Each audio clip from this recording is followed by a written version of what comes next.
పహల్గాంలో ఉగ్రవాదుల దాడి తర్వాత ఉద్రిక్త పరిస్థితులు ఏర్పడ్డ సంగతి తెలిసిందే. అయితే ఇటువంటి సమయంలో సమంత షేర్ చేసిన ఓ పోస్ట్ సంచలనంగా మారింది.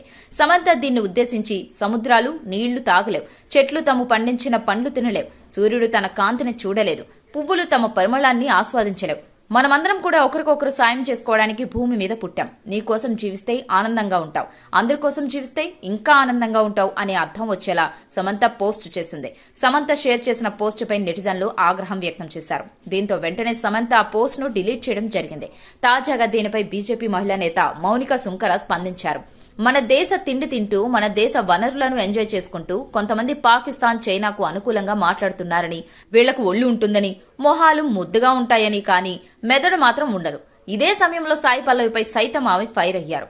సాయి పల్లవి గోరక్ష చేసేవాళ్లను ఉగ్రవాదులు అని అంటుందని, మనం ఇచ్చిన డబ్బులతో ఆమె లావిష్ లైఫ్ ఎంజాయ్ చేస్తోందని, గతంలో సాయి పల్లవి భారత్ ఆర్మీకి పాక్ ఏ విధంగా శత్రువో పాకిస్తాన్లో ఉన్న వాళ్లకు భారత్ శత్రువు అని అన్న మాటలపై కూడా మౌనిక సుంకర ఆగ్రహం వ్యక్తం చేశారు. సాయి పల్లవిని ఆర్మీ దగ్గరకు పంపిస్తే ముక్కలు ముక్కలు చేస్తారంటూ వివాదాస్పద కామెంట్స్ చేశారు.